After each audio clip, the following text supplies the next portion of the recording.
We're talking like road trips and field trips and all that kind of stuff too, really changing its nature. Right, yeah. Well, my parents have property in Florida, and they're looking at selling it because they're like, I don't think, right, the thing, like they don't know whether they'll be able to get back and forth across, what will change with health insurance, those kind of things. Absolutely, yeah. Well, welcome people that are joining us today. Good morning, everybody. Yeah, new to report cards conversation. I'm Pam Gallant. I'll be hosting, chatting a lot about it today, and Steph is here with me. She is going to run the chat and good morning, everybody. Pause and I ask some questions. So it's 9 o'clock. We should get going. So first of all, let's remain calm. I love how you've got your little Bitmoji there about staying healthy and helpful. But at this time, we probably want to feel a little calm. Go through with us because it's definitely a time of what's happening today kind of time. And I'm going to turn my camera off because I think I'm freezing a bit and it's kind of distracting to me. So I apologize for that, people, if I know how to turn that off. Oh, I seem to have lost. You might need to hover at the top of the screen. There you go. Yeah, because you're sharing. There you go. Thank you. So we have Rod in the background. So if we have any technical issues, he's there to help us out. But there's a lot of content today. Sometimes the screens look a little heavy with text, but because of the content we want to make sure we're grounding ourselves well in the content and thinking about our professional responsibility and using our professional judgment to guide us on these rules. But so yes, remain calm. We're here to help. If you have any other questions beyond this session, I'm available for a conversation too. Member of the elementary program team. And within that context, I support a lot of the assessment conversations and learning in classrooms with our team. I help manage the report card program, like the technical side of it as well. And so if you have any questions, pipe in and we can talk about that. And Steph joins us from our elementary program team, and she has that focus of ELL students, right, Steph? That's correct. So I'm the English language learner support teacher for Chatham-Kent. And I can happily answer any ELL questions, and I will also be helping with the chat. So if you would like, you can type your questions in the chat and I will relay them to Pam. Awesome. And if you want to go off mic, you can do that as well. But if we think about what in our next 60 minutes or so, what we'd like to accomplish is look at growing success and talk about what are those report card guidelines for us as a professional. What do we have to do when we submit report cards, and being mindful of this time of remote learning and how that might have flexed or changed a bit. We'll actually look at the TWEA program, which we'll be using to submit our report cards. This is the last term that we will use TWEA. We are getting a new student information system, so we won't be going into too deep of that because as far as lengthy use of it, it's done in June, so we'll be starting fresh in September with the new program. We'll give some examples of some comment writing and what must be included in the comment and how you can use your own professional voice in that. And throughout it all, please ask questions and we'll try our best to answer them. So, and how might you ask questions? A couple of different ways. You can type the comments in the chat and Steph will help manage that. She can be your voice for you.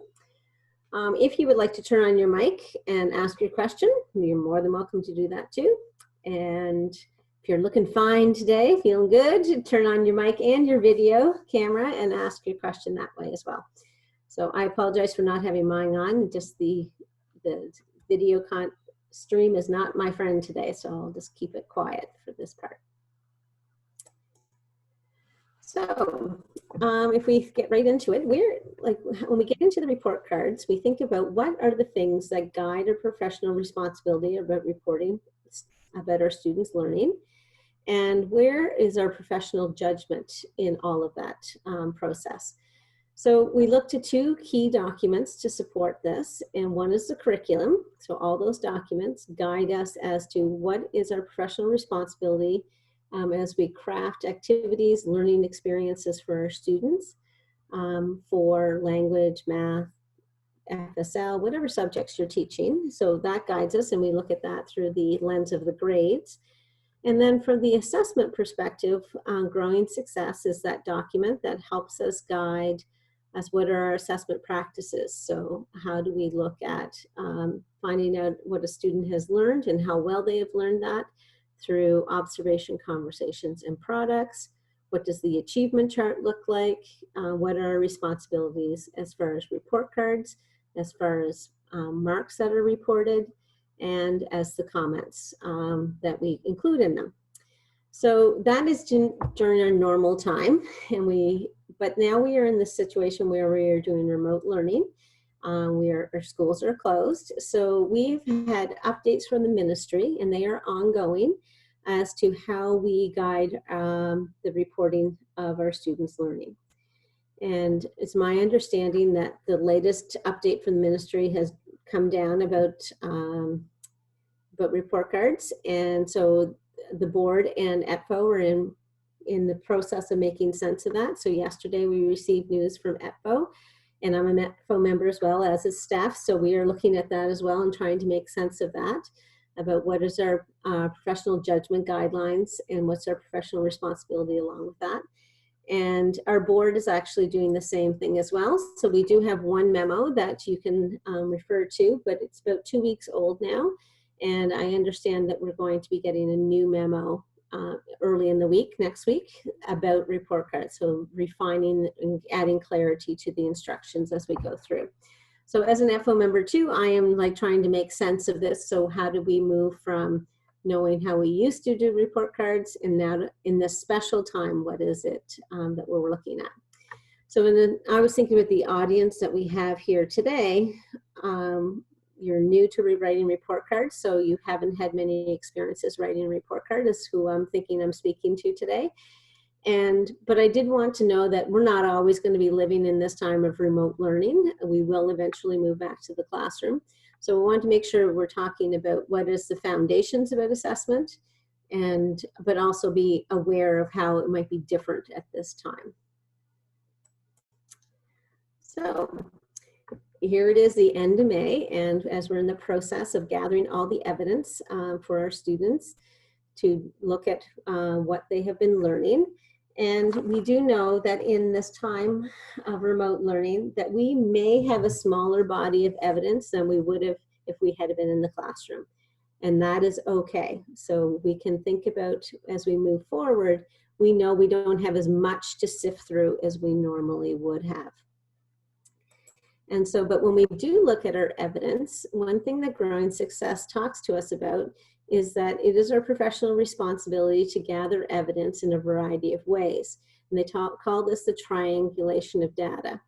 So can we gather evidence of learning from products, what students represent on paper or construct? Yes, we can. But as educators, we are also listening to our students or having conversations with them. So we trying to determine what are they saying about their learning? How do we know what's been successful for them? Maybe through those conversations or observations, we can determine what next steps there are. And in this time of remote learning, we may find that we have more students engaging in conversations through chat, or they engage differently from when they were in the classroom. It might be harder to observe students as they're problem solving through something in math. We may be switching more to products. So rest assured though that we can use our professional judgment to help us determine what is the data we're collecting and how we go about using this. So this is that triangulation of data, the observation, conversations, and products. So our professional responsibility and our professional judgment to use this as we think about gathering that evidence for student learning. So I want to clarify some language as we move forward too. So when we look at the Growing Success document, they use the words report and comment a lot. So we want to make sure we have clarity about what those two words mean. So if you were a teacher of grades 1 to 6, you will be reporting letter grades about student achievement. So the A, B, C, D range. If you are teaching grade 7, 8 students, they actually receive percentage marks, and that is what we report on the report cards for students, letter grades or percentage marks. And we have certain requirements about what do we report. In learning skills, all students receive an E, a G, an S, or an N to describe their learning skills. Okay. So the word report is important for us to think about as we're having our conversations. So if we think about our report card, we have lots of little boxes that we report a mark in, but sometimes it's not possible or not necessary for us to put a mark in, and so we talk about the use of an NA. So the NA is a box, and when that's a checked box, if the student does not receive any instruction in the subject or strand. So this would be in regular times, we would be making a long-range plan about what would term 1 look like and term 2 look like. So and it's basically related to the grade subject area. So in math, for example, in term 1 and in term 2, we are expected to report on 4 of the 5 math strands. So the 5th math strand would then get an NA. And if we think about term 1 and term 2, each subject must be reported on at least once. So I know when I was a grade 5, 6 teacher, often if I followed the numeracy framework, geometry in term 1 would have been received the NA because we never received students never received any instruction on that in term 1. But then in term 2, it would be a different strand that would receive the NA. When we are in the arts, there are 4 art strands, and so Growing Success says we must report on 3 of the 4 art strands each term, and the 4th one would get an NA because students don't need to receive any instructions in that.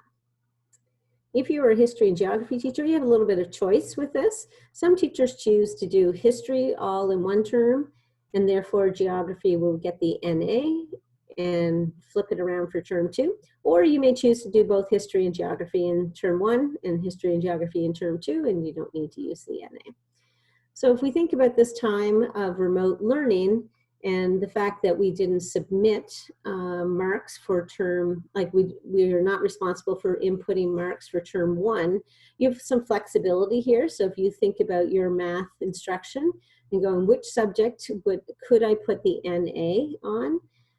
Because we didn't have any instruction on that. So you have choice with that, and the same with the arts.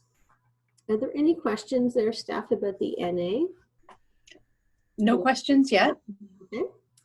There was a question on Tuesday from people, and they were talked about, if you and I were partners in the school and I was the homeroom teacher and you were the arts teacher and, we partnered, you were my prep teacher for the students.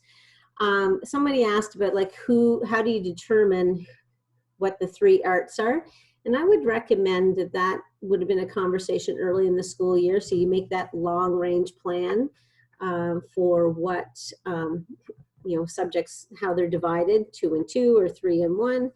And generally speaking, if you are the curriculum partner or prep teacher, if that's your assignment to teach music to my class, and you're the one that's reporting on that, and the classroom teacher has a little bit more flexibility with the NA.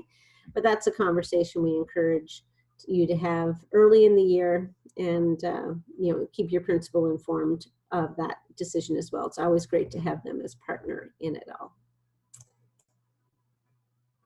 Okay, so students can receive a mark or a percentage mark on the report card. Some subjects may have an NA because they weren't instructed. And then the third option for getting something reported is the I. So this quote is directly from Growing Success. And so if we think about the grades that we teach, an I may be used on a student's report card, including the final report card, to indicate that there's insufficient evidence is available to determine a letter grade or percentage mark. So insufficient evidence. For the report card, teachers will use their professional judgment to determine when the use of I is appropriate and in the best interests of the student. For example, a teacher may find it appropriate to use I when evidence of a student's achievement is insufficient because the student has enrolled in the school very recently, or because there are issues of extenuating circumstances beyond the student's control, which are protracted, such as a protracted illness that affected his or her attendance and or ability to provide sufficient evidence of achievement of the overall expectations. That's a lot. So, like, honestly, when we think about the I in regular times, the reporting of I, so insufficient evidence, is a very rare occurrence. And that is because we can use the observation, conversations, and products to gather evidence from our students. But there are times, like, so you might have a student in your class that might have broken a leg. So therefore, they're not participating in phys ed. So it would be appropriate to use the I, because it's not fair to assess them about, physical movement and engaging in play when they can't. Or maybe a student has joined your classroom and it's the end of March, and you had already completed a strand of math, say patterning, and there's not going to be a lot of revisiting of that topic. So they weren't there for the instruction of that. So it would be appropriate to give them an I at that time. But now we are in a different situation where we have remote learning happening, and we may feel that, insufficient evidence of assessment, we're all talking and buzzing about that. So first of all, we can give ourselves a break. We can say we don't necessarily have the body of evidence that we normally would draw upon to assess a student. So we may think about we don't need to have as much to help us determine a letter grade or a percentage grade. There are students that haven't engaged with the remote learning, and so there is no way to gather that evidence of the learning, but we might want to be thinking back as far as we can to determine what evidence we can use to gather that. As an EPFA member, I would, I understand that there's a struggle with this. How, what do we put on there, and how do we communicate with families what students have learned throughout the school year, and in particular in term 2. So once you determine that I grade, where it's going to go, please connect with your principal and have that conversation about that, and talk about students and individually, and know why you're choosing to make this decision for the I. So questions there, Steph? That was a lot of information. I was going to click. That was a lot of information. There's no questions right now in the chat. Okay. This is the one that's causing me the most, like, what is going on? How do we do this? So, because, those eyes are always, with people as the assessment and evaluation consultant, people often bring me into the conversation about these things. Is the I appropriate here? And every I always has a great story behind it about a kid, like people that care about this kid and finding out, what we want to do with them. And now this time around, we might have report cards filled with I's, but how does that sit with us? If we can get a mark about a subject, I think that will be appreciated by our families. But please make sure you're not alone in this, like checking with your principal and have those conversations about it all. So we do have one comment. Can we touch on how to comment on students who have not engaged in online learning and we barely know, for those who started LTOs just before March break?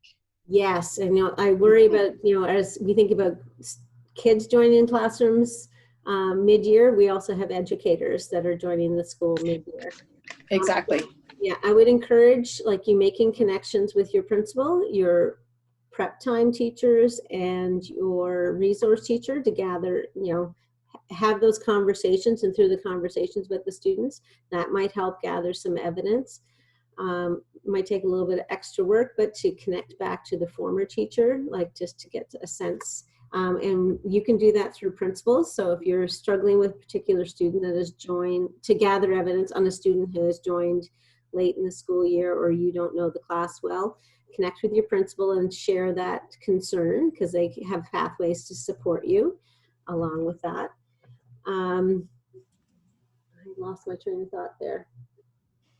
But yeah, I definitely, you know, understand that you're going to have those challenges where we're not sure about the students, but find partners to help you out with that kind of comment. If you are going to report the I, just say, like, you know, that statement, there's insufficient evidence to fairly assess the student at this time. And we toyed around with the idea, do we include the fact that a remote learning comment in there? I don't think in each individual subject, we don't need to reference remote learning. It's my understanding we're going to be getting some directions on some comments.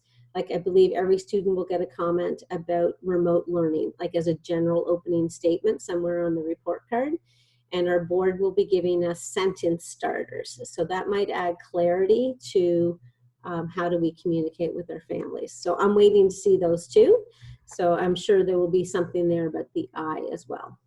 But if you something to start thinking about would be, in music, it is there's insufficient evidence to assess Stephanie at this time. Might be something that you put in the report. Okay. So again, I talked a lot there, and you're like, I need some help on that. So there are resources. So I'm going to share with you a document. I'm going to leave my screen here and go into my messy desktop. I have this document here, and I'll put it in the chat. So if you are active in the chat, you can, well, maybe, did I already do that? Let's see. Where'd my Zoom go? There you go. Come back to me, Zoom.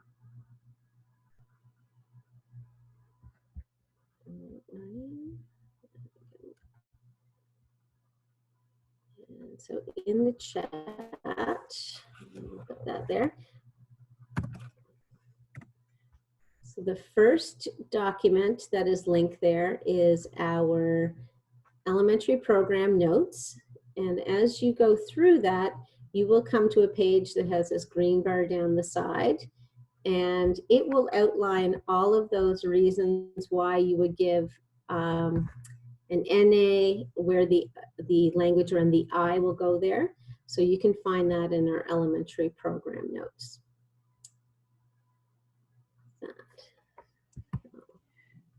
So if you click on the link in the chat, you can pull that up, and we'll explain how to download the chat at the end of the session. Yes, yeah. And you can, you know, take, the document is open there for you to access. So if you want to make a copy of it and save it, that's fine as well. So in there, there's a lot of things about the elementary program pages, in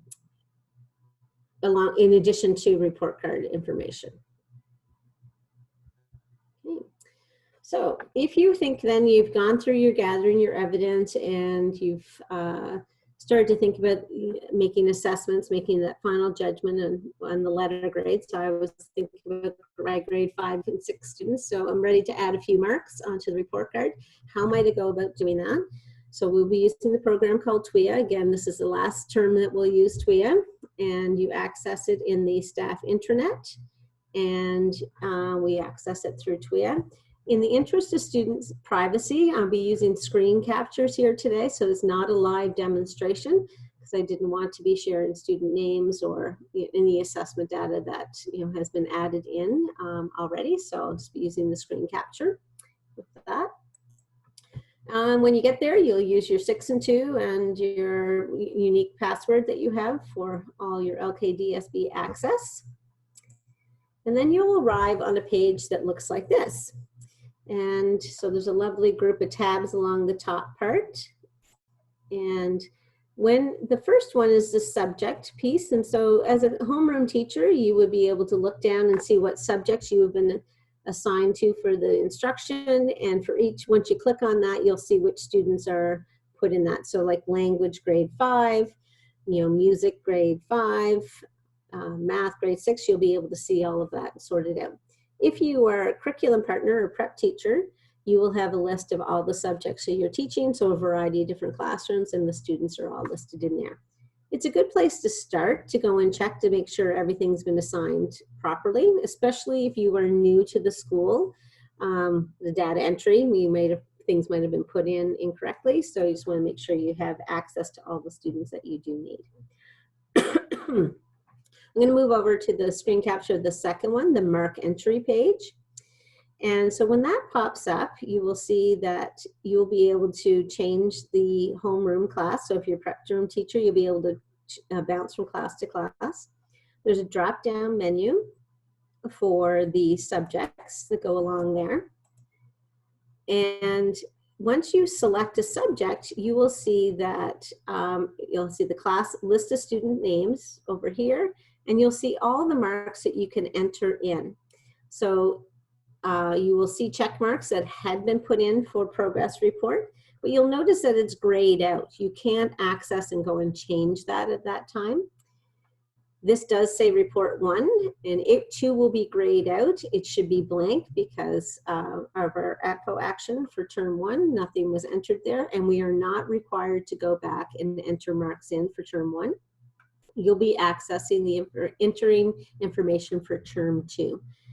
And it's basically just a little click for each student. You can click on the down arrow and you can select from the menu the letter grade or percentage that you want to put in for each student. So again, those drop-down menus, if you're looking things.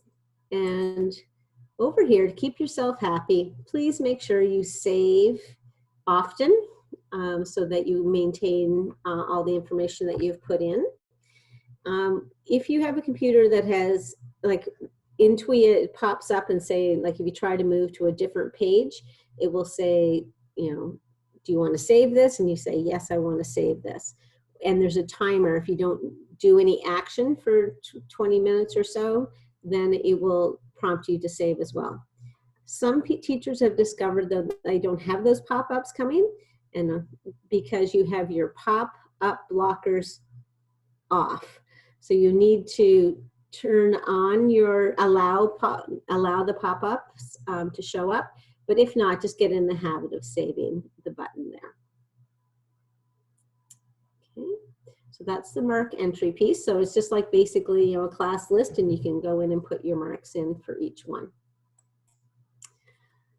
Okay, so if we think about the time when we were in the classroom and now with distance learning, we've had a lot of communication with students and with families, and that's an opportunity to build relationships. So they know your voice, the phone calls you've made or the newsletters you've sent home, or if there's email communication, they know your voice. The chats at the start of the day, at the end of the day, at drop-offs, we get to know our families quite well, and our families started to recognize our voice that we have. So if we think about the report card, we have the opportunity here, again, as another form of communication. It's probably the most formal communication that we have with our families, and we're guided by Growing Success as to what is the content to go into that. But within Growing Success, it talks that we can have our own voice there, our own judgments can come into this. So I think of this as a way of us just strengthening and building upon the relationship we have with our families. And they expect to hear from us in our voice. So this is probably the most visited page in my Growing Success booklet, page 64, because it talks about comments. So when we think about report, we're putting in a letter grade or percentage or the learning skills NSGN. And comments are what are we actually putting in the boxes. So when we think about this big adventure in front of us about writing report cards, this grounds me. I always come back to this and like, what is my actual purpose and intent of doing the report card? This grounds my thinking. So in writing anecdotal comments, a teacher should focus on what students have learned, describe significant strengths, and identify next steps for improvement. Teachers should strive to use language that parents will understand and should avoid language that simply repeats the wording of the curriculum expectations or the achievement chart. When appropriate, teachers may make reference to particular strands. The comment should be described in overall terms what students know and can do, and should provide parents with personalized, clear, precise, and meaningful feedback. Teachers should also strive to help parents understand how they can support their children at home. So if we think about that, so if we go into the writing our comments, knowing that we are going to use a language that our parents will understand. That communication throughout the year and the relationship you've built will ground us in how we write these comments. And so what are my professional responsibilities and how does that mesh with my professional judgment? Whoops. I don't know what that happened. So if we think about, go back a slide here. Oh, there we go. If we think about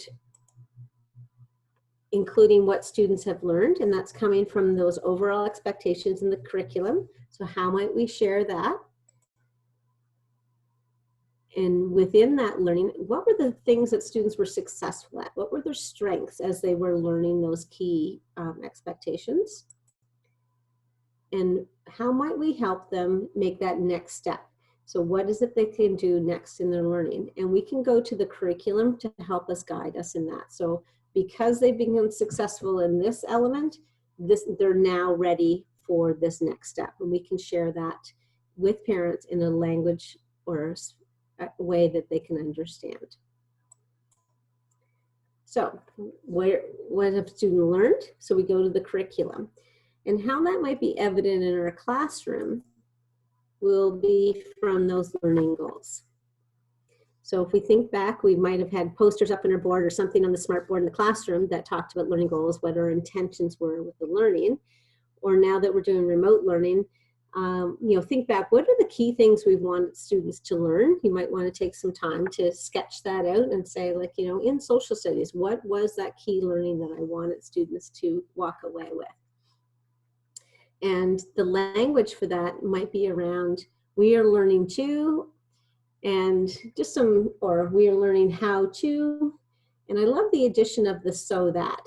So I kind of modeled that in some of the examples here. So why are we learning this? What is the importance of this? Adding that so that, what is the skill that we want to work on?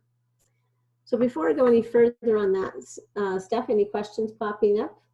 There's not any questions right now. Good stuff. So give people time to think. So then, okay, so if we think about that in the comments, there are 3 parts. So what students have learned. The first one comes from the curriculum and those learning goals. So parts 2 and 3, those significant strengths and next steps for improvement, those come from those pieces where we say, what do you have to do to be successful? So again, reflecting back on the learning we've asked students to engage in, what were the things we were looking for to show that they were successfully achieving that? Often we write those things as I can do this, or I am able to, or my work is demonstrating this element or shows this element. And that will help our students, gain that confidence of knowing I am gaining skills or I am gaining knowledge as I go through this. So how might we leverage those learning goals and success criteria to help us write some comments? So I've got a sample here. So if we think about, as we move, we're ready to go to the computer and we're going to write some comments, and having those 3 parts in mind, what students have learned, what's their strength, and what's next for them in their learning. And we want to take that asset stance. And we always want to take that stance as we write the report card. Growing Success guides us to do that as well. But in this time of remote learning, this is where we need to pause and go, if they had, while we're learning from a distance, what they have done here, is it beneficial for me to include this in this assessment? If it's not a benefit for the student, then maybe the evidence that I've collected isn't a benefit for the students. So after March 13th, we don't need to include that. So that is our professional judgment as we look at what students have been doing as we've been learning remotely. Is this an asset for me to contribute to the student, or is it not? So we have that stance. So an example. So for math, I know lots of people have been thinking about multiplication and division as we work into term 2. And so I wrote this learning goal thinking about what was happening around this time in my classroom. We can use and talk about a variety of multiplication and division strategies that are accurate and efficient. So as we went through time and learning, these are some things that students worked on to gain success. And the strategies probably came in, as time marched on. So I might have noticed that lots of the students were using repeated addition. So we can put that up as success criteria. I can use repeated addition. We'd spend a lot of time working with arrays. So I can use math tools to represent my thinking in arrays. So concrete materials or in graph paper, for example. Maybe moved on to use some familiar facts, decompose a factor, and use partial products. So thinking back, what were those strategies and skills that students used to work on multiplication and division to help them become accurate and efficient? So can I leverage that into writing a comment? So this is an example of a comment. Maya is my niece's name. She turned 19 today, so it's a made-up comment. I like to think of them actually when I'm doing this little schoolwork pieces. So with her, we might write something like this. When solving problems involving multiplication, Maya is becoming more efficient. She has moved from relying on the repeated addition strategy to accurately applying the decomposing a factor strategy. Maya's next step might be to focus on how these strategies and models of arrays may help her with solving division questions. So if I think about that three-part comment, can I say what has been learned? So she's working on multiplication, and efficiency was a big piece of that. What was successful from her? So she was doing okay with the repeated addition strategy, but she really moved on to that decomposing a factor strategy. So that's the evidence of her being successful at becoming more efficient. And what's next? Thinking about, she needs some more work on the array model. And why? It's because we're moving division. So how can she use those strategies and arrays to help her with division? So that three-part comment that I've been able to decide what's the most important piece for her for me to communicate about her learning. I'm going to give a literacy context for the next one. So I don't know about you out there, when you're teaching writing, sometimes we have students writing that are not the most enjoyable or exciting to read. And so this learning goal kind of came out of that. So if we think about narrative writing, the goal was I wanted students to enjoy reading the stories. So that's where the that came from. So what was it that we were going to learn to do better to help us have more interesting and entertaining stories? It had something to do with the ideas and the language they were choosing to use. So the learning goal we crafted together from the curriculum was, we are learning to select the most relevant ideas and use vivid language so that our stories are more interesting and entertaining. So over time, again, through some learning, thinking back, what was the success criteria that we worked on? So all those little mini lessons that we did engaged in getting students to reflect on, is this idea purposeful in my story? Is it needed? And how do we make that idea better by using language to help my audience visualize my story? So visualize the characters, visualize the setting, understand the action of the problem. So all those mini lessons that went along with that to help us lead to being successful writers. So this is something that we might craft for a comment. Again, thinking of those three pieces: what's been learned, what's the success, and what is next for the learner. So Maya's writing is becoming more interesting as she begins to use some descriptive language and by creating a plan for her narratives. As she continues to use words that help the reader visualize the people and places in her stories, her next step is to revise her editing by asking herself if the ideas are important to the story. So what has been learned, what she did successfully, so she was continuing to use that language. And then next for her is to be more independent by saying, is this important in my story? you can visualize her. She was always the one that would be coming up and checking with you. Is this okay? Is this okay? How do we get her to be more independent by asking herself that question? So those are two examples of some comments we may write. Is there anything, Steph, before we switch over to what it might look like in TWEA? Nope, no questions right now. Well, good. Hopefully this crew is just like, okay, Pam's my language. Perfect. Yeah. So if we flip, so once you start thinking about your TWEA comments and you're ready to start writing them, back in TWEA again, we were in the mark entry piece before. Student comments is the area where you may choose to write your comments. And you'll see that the tab below has opened up quite a bit. So there's the spell check button, which, you know, it is our responsibility as teachers to make sure the grammar in our reports is correct and our spelling is done correctly. So there's a spell check function within that. The save button is there. And this previous achievement button was really interesting. If we had report card comments from term 1, you could look on there and see what you said in term 1. But again, the drop-down menu about the subject and then you're talking about.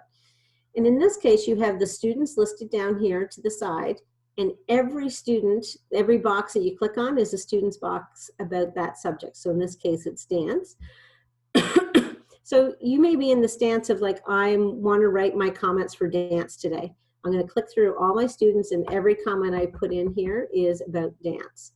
You can also add their mark here and instead of doing it on the mark entry page. There's lots of different ways you can add that. If you know a student has an IEP, we'll talk about that in a little bit. You can click it off here as well.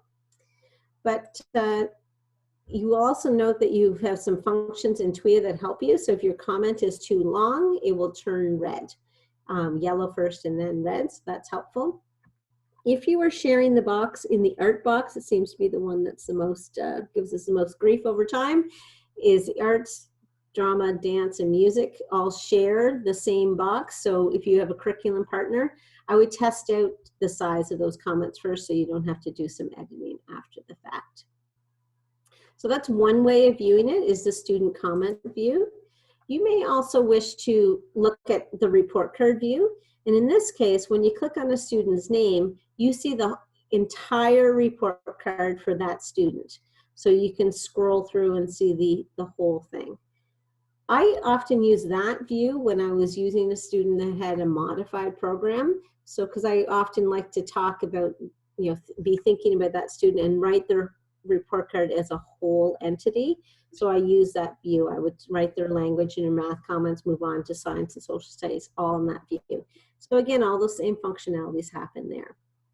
Pam, Deanna made a good point about doing comments in Word or Docs. Yeah. And cutting and pasting, just so that we don't lose things, which is why it's important to save often. Absolutely, yes. So save often. I'm going to click a couple of pages over here. We'll come back to those ones. But yes, that's an excellent idea. You have the option of working outside of TWEA as well. So if you think about, if you know, you don't want to invest in learning the program and at this time, that's totally understandable.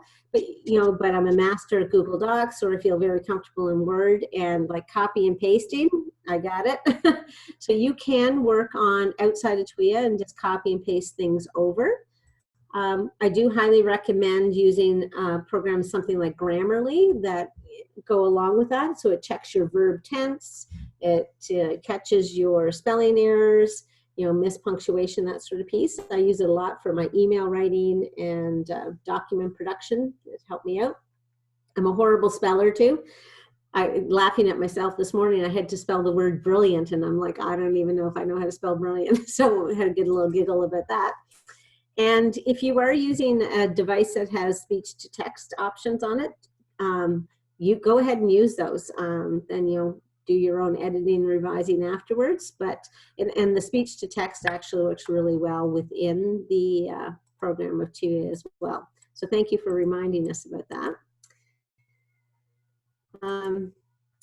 I do want to say, though, here on the report card view, this is where you may choose to put one of those boxes checked off for IEP and ELL, English as a second language.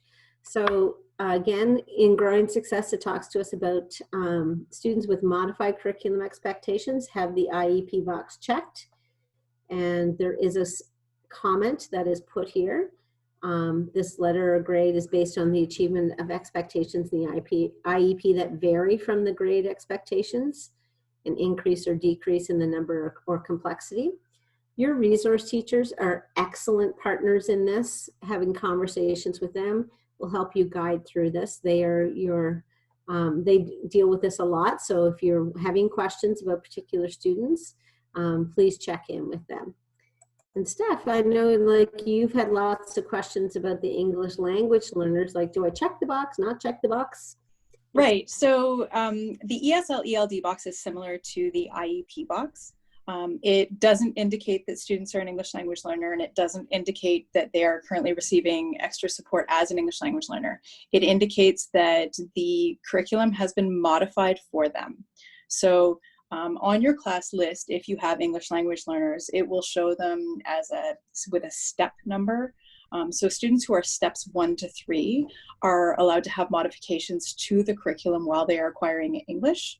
Students who are at steps 4 to 6 may still require accommodations, but are not allowed to have modifications to the program.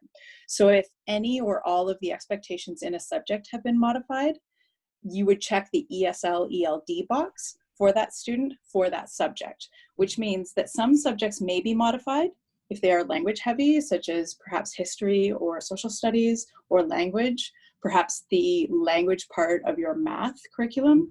But other subjects that are not as language heavy may not be modified, such as perhaps the arts or physical education. It really depends on how much support that student needs while they are acquiring English.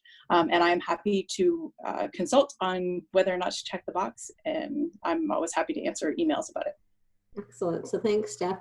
And like you and Teresa Lopatron manages the students that are in the north end of our school district, and you're in the south, correct? That is correct, yes. And so, and we're realizing like our ESL population or ELL population is growing. So I think even like 5 years ago, we would have very few students that had this checked off, but our community is expanding and changing. It's great. That is absolutely true, yeah. So again, those resources are found in the elementary program notes. So if you need a little bit more time to refer to that, but know that this is just a summary too of what comes out of Growing Success, the parts that are about the report cards. So if anybody wants a paper copy of Growing Success, send me an email when we're back at school, and I have actual paper copies of the resource. We can get it to you. So, and then talking about where you choose to work, it's very flexible with that.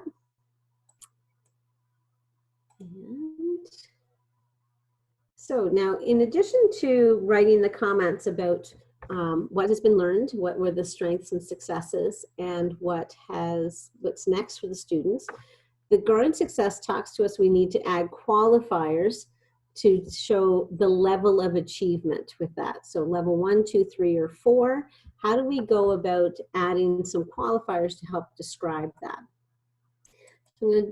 So if we think about a learning goal, if you're an arts teacher, when we're working to view arts, we are learning to communicate our feelings and ideas and understandings. So success criteria is about the elements of design and asking questions and responding to questions. A comment like this might be crafted. Gabby referenced several elements, line, color, and texture when she described an art piece. She used these terms to help her to clearly compare and contrast the work with the piece she created and feelings she was trying to convey. She shared her opinions about artworks and asked relevant follow-up questions to her classmates to gain more insight. Gabby was very interested in stories connected to pieces of art. She's encouraged to investigate the works of Christy Belcourt and Isaac Murdoch, both of Indigenous artists. So I've underlined a few words here that are considered to be qualifiers. So they help define the level of achievement. So Gabby's going to get like the A range here. So because she had several elements, clear, she's relevant in her questions. So those qualifying words help give justification for the letter grade that was reported. So those two things work together. And if we think about what it said in Growing Success about not just saying the expectation and using the language of the achievement chart. So, considerable effectiveness, a high degree of effectiveness with some effectiveness. So we want to move away from that language to make it more understandable. So there's a resource called the Comment Framework. So again, in that resource package, you will see there's a link to it. And in it, there's lots of other examples of comments too, like the 3-part comment. And so if you're looking for other examples, but I'll draw your attention to a couple of pages that give you some qualifiers. So if you were thinking about a high degree, like all of these words, you can read through there and find a word that will help you out. Considerable and some and limited. So switching up the language might be a way to help you out. Descriptors of effectiveness. So if you were thinking about clarity, a student is lacking clarity or has lots of clarity, words that you might want to use instead of clarity over and over and over again. So like they're concise, they have explicit examples, they elaborate on the details. So again, just ways that you can vary up or build your own capacity as a communicator of the report cards. Okay. Any questions about those comments or qualifier pieces? No comments right now, but I do like that descriptors for effectiveness. That's a wonderful chart. I would always, writing, and if I use one, I would reward myself with a candy. And keep yourself motivated with all that. Okay, so if we're looking at the learning skills, this is an area that's been on my mind a lot. So in TWEA, you can click on the Learning Skills tab, and again, the student list will be down here on the side.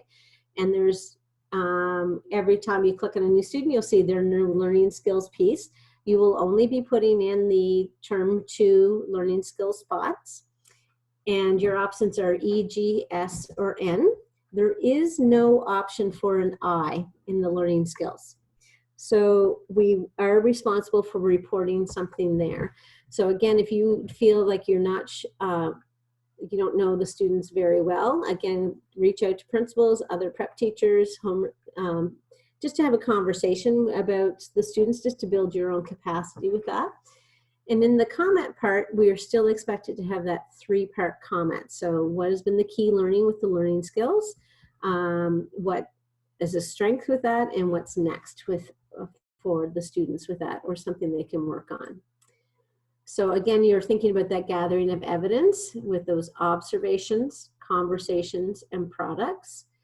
And it may look different for when they were in the classroom or when they're remote learning. So that might be one of those sentence starters you consider including, is this like, when we are learning together in the classroom, and then give your evidence of that. Or, while learning remotely, this is a strength that Pam has shown. So you might want to be thinking about those sentence starters that we put in. And I'm hoping that when we get our newest memo from the board, that we'll have a little bit of guidelines in some of those sentence starters. So again, in learning skills, we're looking at what do kids do, say, and represent as they're showing those learning skills pieces. Thinking back and visualizing a student in the classroom, in our Term 2, how did they handle their initiative? What did they do to problem solve? What was their conflict resolution strategies? What did they say about things? We can gather that evidence of their learning skills. And again, it's our professional judgment, which ones we choose to highlight with that asset lens of what is evident that will make it beneficial to the student for me to report this. So thinking about back in the classroom, this might have been something that you were working on in the classroom, about that collaborative classroom. So here's just a couple of examples of learning goals or intentions that may have been posted in the classroom or voiced in the classroom. So we are working together to create a safe and collaborative classroom where I can learn and help each other learn. Or we are creating a cooperative environment so that we can learn from each other. That might have been something that you were working on in the classroom. And if I go back to growing success, there on page 11, there's a descriptor of some sample behaviors we may see for each of the learning skills. So I find that that's a great place to look for language to help describe what kids are successful with or what might be next for them as they continue to learn. And now we have this remote learning time. What are some of those things that maybe students have really started to demonstrate? We've had lots of anecdotal reports of saying, like, our quiet students, some of them have found a voice within the learning environment of, like, Google Meets in the chat room, like they found a voice for that. And again, there's in the comment resource I just shared with you, there are some qualifiers for the learning skills and work habits.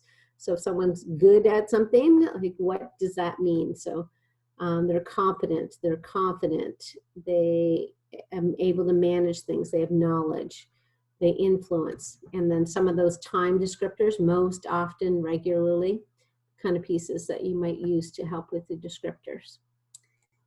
So I was drafting this one this morning, thinking about like a student like Maya, what would we say about her that would be in that asset lens, but also be thinking about there's something different from classroom to working online. So I'm drafting this one as we go, but when we are learning together in the classroom, Maya helped to create a collaborative classroom by attentively listening to her peers and contributing her own ideas and opinions. Throughout the year, she gained confidence in her abilities to respectfully disagree or challenge ideas of others.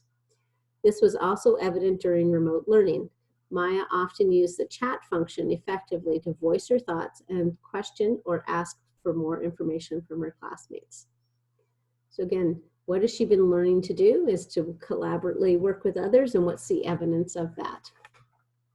So I'm still working on that comment. So time now for any questions of things that we haven't put together, because we know it's a very busy time for you to manage the instruction of working online with your students and then adding on to the report card writing time. So hopefully you've got some knowledge now about the reporting practices and the comments that you can decide to go onto your report card. I'll become visible now.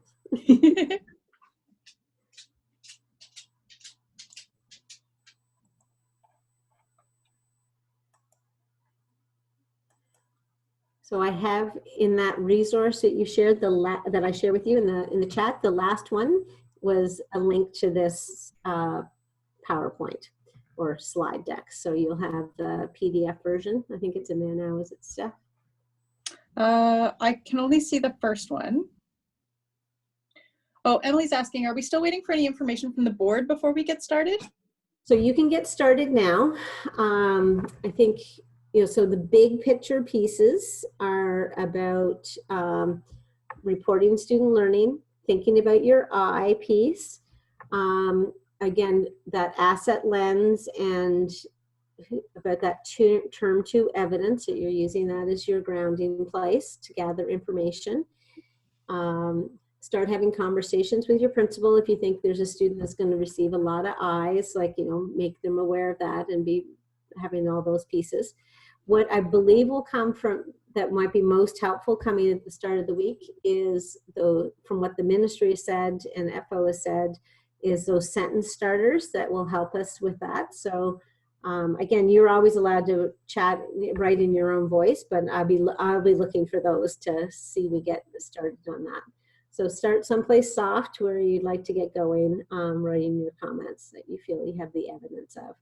So I'm thinking, like, there's probably a math strand that you did in term 2 that you kind of wrapped up before March break. So that might be a good place to start if you're a math teacher.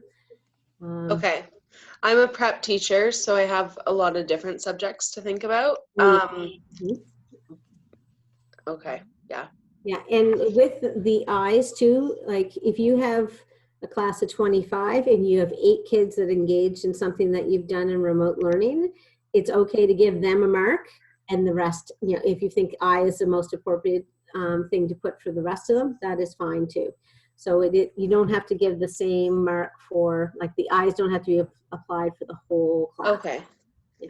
Because I was chatting with a friend the other day. She said she did a little dance activity, like Mm-hmm. a provocation for dance. And she said, I have, like, 10 girls that were just all over it, like, TikTok, help me out kind of thing. Right. And so can I give them marks for dance, and like the other ones like eyes, and like absolutely. So again, it's how those students engaged in that. Okay. I've been thinking a lot about curriculum partners prep teachers, in that you've got some heavy lifting, right? Like, one, contacting students, working with the homeroom teacher. Mhm. I feel for you. For Thanks. sure. Yeah, so if there's a strand that we didn't get to teach for term 2, then it's an I. So If for the students who didn't participate online for that correct. strand. Okay. Yes, but also remember, leverage that NA as well. So if you've got music, Okay. drama, dance, and visual arts, Right. work with your homeroom teacher and say, of those 4, which one are we going to cross off with NA?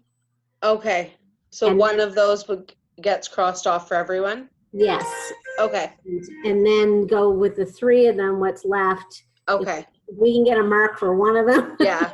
2 of them, like, because I also think too about, I'm not a mom, but like many of teachers are moms, like when your kid's report card comes home and it, like, I would like to, like, they've been at school all year, like, this is the only report we're getting. Like, I have that option, right? Like, I want my kid to not just have a series of eyes there, but I know I'm allowed to as a teacher, and Right. the right accurate thing. So yeah, there's a lot of like what's going on in my head right now. Okay. So NA for strands that weren't taught. But you can only use one, Okay. and I for the other one. Yeah. 1 per subject. So in the arts, Okay. of the 4, Right. 1 can be NA, and Okay. the other one you may not have actually taught it, like because of the time, but it will be the I.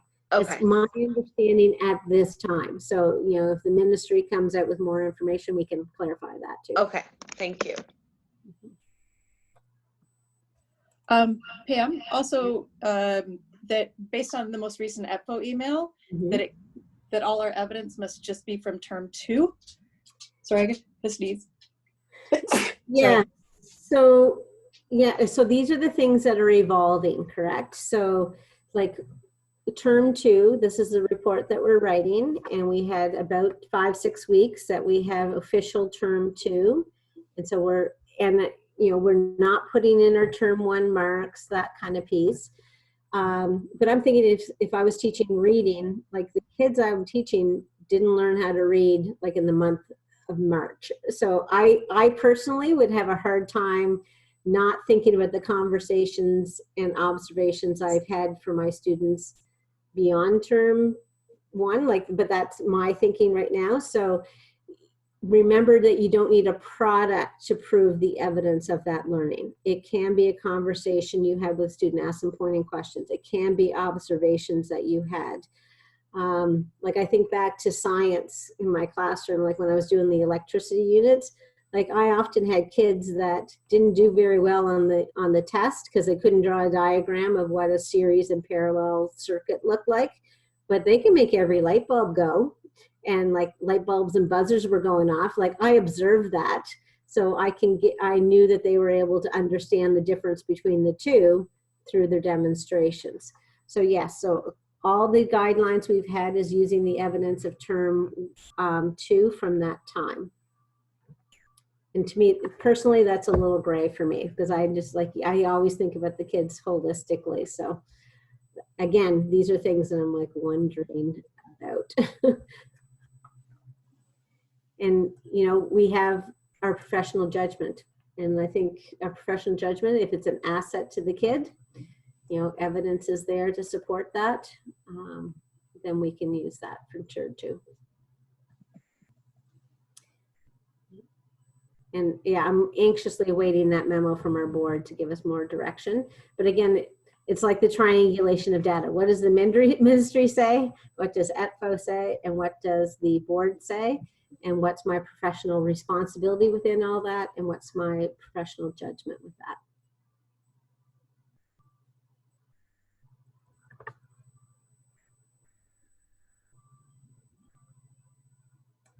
Well, I really appreciate everybody coming today and hopefully giving you something to think about. Know that you're not alone in this process. So if you have other questions, like Steph offered up her email earlier, if you have questions about ELL, I'm always here to answer your questions about reporting.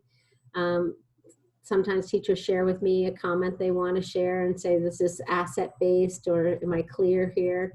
You know, I could be a critical friend there and help out with that as well. So it's pamgallant.lkdsb.net. So if you want to check in with me. And I'm Steph, STEF.wood. That's it.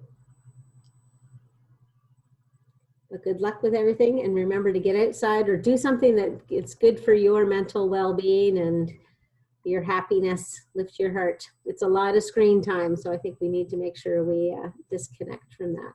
So true. Oh, there's one more question in the chat. They started an LTO the first day of remote learning. Mm-hmm. Oh my goodness, Jody. Ooh, I talk about, these are like the stories I'm like, wow, you know, we have challenges. That is a challenge. So you haven't even physically met these students. Well, good for you to making contact. So again, be confident in knowing that you won't have the volume of evidence that you normally would have, and focus on those kids first.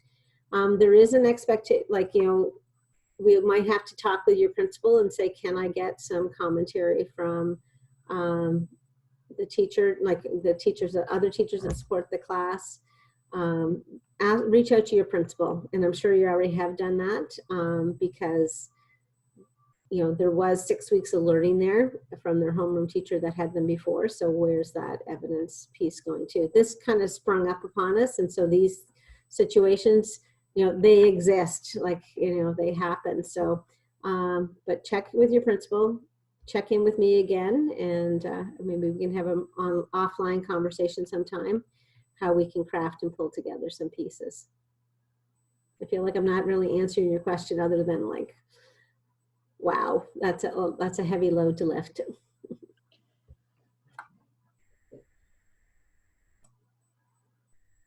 Even if you put in statements about what the learning is focused on, you know, that could be the comment too.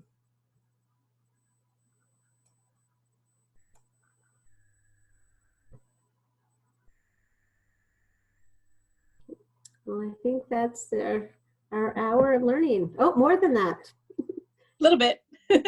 Sorry, guys. I just dismissed you all at the bell. Take care of yourselves. Thank you, Steph, for helping guide me through and pace myself today. I appreciate it. Thanks, Pam. Okay. Thanks, Rod. You're welcome.